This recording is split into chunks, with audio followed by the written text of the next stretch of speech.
Salut, aujourd'hui on parle d'A24, c'est une vidéo que j'ai envie de faire depuis super longtemps et quand j'ai commencé à mettre à l'écriture, j'ai appris 1 milliard de trucs que j'ignorais et vraiment, il y a beaucoup trop de trucs à dire sur le studio. Alors c'est parti, on va parler d'A24. La première fois que je vois le logo apparaître sur mon écran, on est en 2019 et je lance le film Uncut Gems sur Netflix. On y retrouve un Adam Sandler dans un rôle atypique à sa filmographie habituelle, une réalisation par les frères Safdie et c'est aussi le premier vrai rôle qui mettra la lumière sur Julia Fox, une actrice avec laquelle j'ai un certain lien, mais je garde l'anecdote pour une prochaine fois. Comme je vous le disais, c'est donc en 2019 que je découvre l'existence de la distribution/production américaine A24, mais c'est qu'en 2022, avec le film Everything Everywhere All at Once, que ma curiosité va vraiment s'éveiller. Mais là, on est déjà beaucoup trop loin dans l'histoire, donc on va remonter un peu le temps. A24, c'est quoi? C'est qui?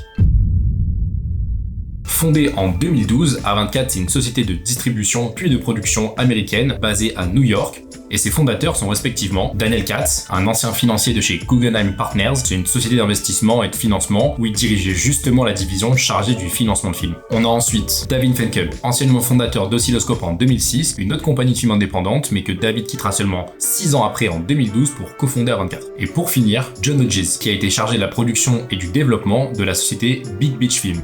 C'est donc comme ça qu'ils vont cofonder A24 en 2012, et pour la petite anecdote de pourquoi A24, c'est tout simplement Katz qui révélera lors d'une interview que c'est le nom d'une autoroute en Italie, celle où il roulait au moment précis où il a décidé de tout arrêter pour fonder un studio. Maintenant que les présentations elles sont faites, on va essayer de comprendre comment A24 a littéralement redonné un nouveau souffle au cinéma en seulement une décennie, jusqu'à venir concurrencer les plus grands noms du milieu et sont même comparés à un des plus gros studios de tous les temps, que j'ai nommé Miramax. Ils vont donc entamer leur carrière dans la distribution de films avec des petits films, comme Dans la tête de Charles Swan 3 en 2013, ils enchaînent avec The Bling Ring et The Spectacular Now, et puis premier succès la même année avec Spring Breaker qui sera présenté avant sa sortie à la Mostra de Venise et qui sera ultra bien reçu par la critique. A24 n'a même pas encore 1 an et son nom commence déjà à se propager dans le milieu, doucement mais sûrement. Après quelques belles distributions les années suivantes, comme par exemple Ex Machina ou The Witch, c'est en 2016 que le studio va produire un film pour la première fois en produisant Moonlight, et là,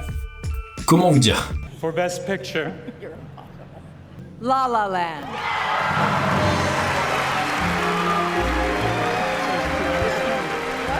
La La Land has 14 Oscar nominations this year. Thank you all.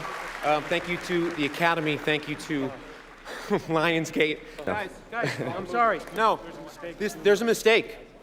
Moonlight, you guys won Best Picture. Moonlight won. This is not a joke. This is not a joke. I'm afraid they read the wrong thing. This is not a joke. Moonlight has won Best Picture. Moonlight, Best Picture.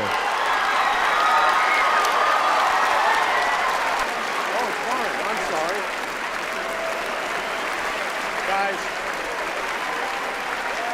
this is very unfortunate what happened. I'm going to be really proud to hand this to my friends from Moonlight. Après une remise de prix devenue célèbre à cause de l'erreur à l'annonce du gagnant, c'est finalement Moonlight qui récupère l'Oscar pour le meilleur film devant La La Land et The Arrival de Denis Villeneuve. Donc là, première production originale, premier Oscar, et c'est pas fini parce qu'ils vont en rafler 2 de plus la même soirée, un pour meilleur scénario adapté et l'autre pour meilleur second rôle masculin. A24 vient définitivement d'entamer son autoroute vers la cour d'écran, et en plus avec une entrée fracassante. Mais qu'est-ce qui fait qu'A24 a l'air si spécial au final? Dès le début, A24 il a un ADN bien défini. Les 3 fondateurs c'est des fans du cinéma indépendant des années 90, alors ils se font une promesse, c'est de laisser une liberté artistique totale aux réalisateurs avec lesquels ils travailleront et surtout d'aller target des films atypiques avec des réalisateurs qui sont souvent peu, voire pas du tout connus du grand public. Et en vrai c'est carrément comme ça qu'ils vont lancer des carrières, comme par exemple celle de Ari Aster, que vous connaissez pour Hérédité ou Midsommar, ou là plus récemment Beau is Afraid avec Joaquin Phoenix en rôle principal, ou comme par exemple Greta Gerwig avec le film Lady Bird qui lui vaudra immédiatement une nomination aux Oscars et qui remportera quand même 2 Golden Globes, et qui finira par réaliser le film Barbie en 2023, mais cette fois pas sous le nom d'A24. Grosse erreur, Greta. Et en fait, c'est là la force d'A24. Ils sont tellement ouverts aux scénarios qui sortent des productions classiques qu'ils commencent à attirer des plus gros réalisateurs qui ont des fois des scénarios que même des grosses productions ne veulent pas financer parce qu'ils jugent ça trop atypique. C'est le cas par exemple avec le réalisateur Darren Aronofsky qui ira réaliser The Whale sous A24, un film qui permettra à Brendan Fraser de faire son grand retour et même de remporter un prix, mais ça on en parlera juste après, vous allez voir. A24 c'est aussi des génies du marketing. À chaque nouvelle production, il y a plein de produits dérivés qui sortent sur leur site, du type t-shirt au vinyle en passant par le artbook, vraiment ils touchent à tout et ils n'hésitent pas non plus à mettre carrément aux enchères des props qui ont été vraiment utilisés dans certains films, comme par exemple avec le film Everything Everywhere All At Once où il y avait plein d'items du film officiel qui ont été mis aux enchères. Donc A24 ils savent clairement comment fidéliser leur fanbase en ayant un vrai impact pour se rapprocher au maximum de leur communauté. Et ça c'est une chose que la plupart des gros studios font très peu, voire pas du tout. Donc clairement, encore une fois, petit point d'originalité pour A24, ça fait que renforcer cette image de production spéciale. On vient de pas mal parler de films, mais A24 c'est aussi des séries qui distribuent ou qui produisent. Je vais pas trop m'étaler sur le sujet, sinon la vidéo elle va être interminable. Mais en gros, c'est un peu comme pour le reste, dès qu'ils produisent un truc, c'est souvent une petite masterclass. Pour vous donner un exemple concret, on a notamment la série Beef qui est sortie en 2023. Et ils vont direct remporter 3 Golden Globes à la cérémonie du 7 janvier 2024, un pour celui de la meilleure mini-série, un pour meilleure actrice dans une mini-série décernée à Ali Wong, et l'autre pour meilleur acteur, tranquille, dans une mini-série décernée à Steven Yeun. Vous le connaissez sûrement, c'est Glenn dans Walking Dead. Et oui, on a tous chialé quand il est mort. Je suis encore trop bas. C'était juste un exemple parmi d'autres, mais vous l'avez compris, A24 maintenant c'est un vrai gage de qualité dans 99% des cas, et promis, je dis pas ça parce qu'il me paye pour faire cette vidéo. Bah d'ailleurs il me paye pas. Ouais. Bon, toute cette histoire elle est déjà assez folle, A24 c'est devenu un des studios les plus incontournables d'Hollywood en une décennie seulement, mais c'est pas fini, comme si ça suffisait pas, ils s'apprêtent à réaliser un truc encore plus fou. Les mecs vont juste exploser tous les putains de records. On est en 2022, ça y est, et sur YouTube, il y a une bande-annonce pour un film assez original qui vient de sortir. Ce film, c'est Everything Everywhere All At Once, et il va juste exploser tous les records pour A24. Et non, je vais pas spoiler, vous devez juste voir ce film, absolument. Déjà, c'est pas compliqué, c'est le premier film chez A24 qui va passer la barre des 100 millions de recettes au box-office pour un budget initial de production de seulement 25 millions. C'est vraiment un petit budget à Hollywood. À titre de comparaison, dites-vous que pour la saison 4 de Stranger Things, on est à 30 millions de dollars pour un épisode. Et pour comparer avec un film de SF classique, on est aux alentours de 50 à 100 millions de dollars pour un film. Donc vraiment, 25 millions de dollars, ça reste un tout petit budget, et de péter le record des 100 millions au box-office, c'est vraiment déjà un record en soi. Donc ok, c'est cool, le film il a fait 100 millions de recettes, mais des films qui font des bonnes recettes avec des budgets pas énormes, c'est pas la première fois que ça arrive. Mais par contre, la vraie dinguerie, elle va se passer le soir du 12 mars 2023, à la 95e cérémonie des Oscars, quand Everything Everywhere All At Once sera nominé dans pas moins de 11 catégories et en remportera 7. Ok. Parenthèse, pour ceux qui connaissent rien du tout aux Oscars, on va faire un petit point sur ce que c'est et comment ça fonctionne. Aux Oscars, il y a vraiment plein de catégories. De l'acting au scénario, en passant par les costumes ou les effets visuels, il y a vraiment des Oscars pour tout le monde. Mais parmi toutes ces catégories, il y en a 6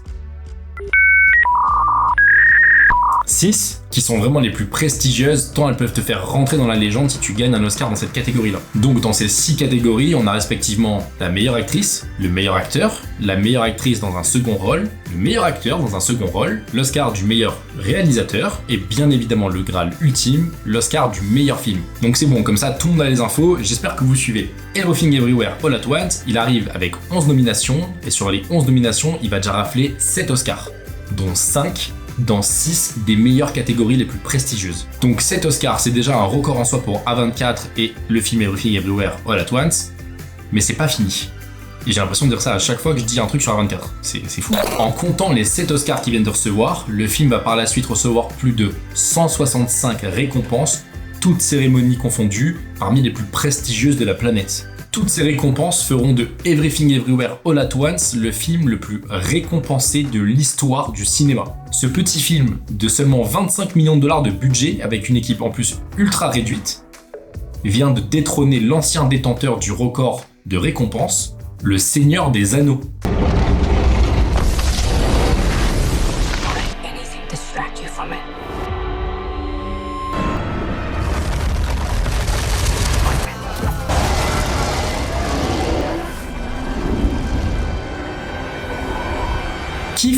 Qui fait ça à part A24? A24, ils sont au sommet, ils peuvent pas faire mieux quoi, enfin c'est... Ça y est, c'est le truc ultime. Eh ben si. Oh purée de pommes de terre, mais c'est pas vrai ça. Ils vont gagner le dernier Oscar qui leur manquait pour compléter les 6 catégories les plus prestigieuses, en remportant celui du meilleur acteur pour Brendan Fraser pour son rôle dans The Whale. Ce qui fait de A24 le premier studio de l'histoire du cinéma à compléter un Big Six en remportant absolument toutes les catégories les plus prestigieuses de la cérémonie. Après cette mythique soirée des 95e cérémonies des Oscars, A24 vient définitivement de laisser une empreinte gigantesque dans l'histoire du cinéma pour toujours. Pour conclure, A24 c'est l'histoire d'un studio fondé par des passionnés et qui continue de faire les choses avec passion même 10 ans après. C'est un studio qui a ouvert ses portes aux idées les plus folles et pour qui visiblement ça a l'air de plutôt bien fonctionner depuis. Et à mon avis c'est pas prêt de s'arrêter. Quand on voit les masterclass qui sont déjà sortis depuis 2022 jusqu'à maintenant et les projets qui ont été annoncés pour les années à venir, on n'est clairement pas prêt. Je pense notamment à la collaboration entre A24, Harmony Korine et le rappeur Travis Scott qui sont en train de nous sortir un film qui a été entièrement tourné à l'infrarouge. Le film va s'appeler Agrodrift. J'avoue que je sais pas trop quoi penser pour l'instant de ce film, on verra bien, mais au moins la proposition est originale. Alors merci à A24 pour tout ça. Merci de nous faire vibrer avec vous au rythme de l'obturateur qui capture ces précieuses 24 images secondes pour insuffler la vie à toutes ces œuvres. 24, comme dans A24, la coïncidence est marrante quand on sait qu'au final le studio porte le nom d'une autoroute et non pas celle des 24 images secondes, comme si cette fameuse autoroute italienne était celle qui allait forcément les mener sur le chemin du succès. Ouais bon, je voulais faire une petite fin émotion, bref, vous avez compris. Je crois que c'est l'heure de me quitter pour le moment, je suis complètement crevé après avoir passé des heures à écrire cette vidéo et à la tourner juste après, j'ai littéralement tout enchaîné, mais j'étais tellement inspiré par le sujet quand j'ai commencé mes recherches que je pouvais juste plus m'arrêter. Donc je vous fais des bisous, si ça vous a plu, n'hésitez pas à liker, commenter, partagez, comme vous le savez, abonnez-vous, vous connaissez tout ça sur YouTube maintenant, c'est normal. Et je vous dis à la prochaine. Ciao.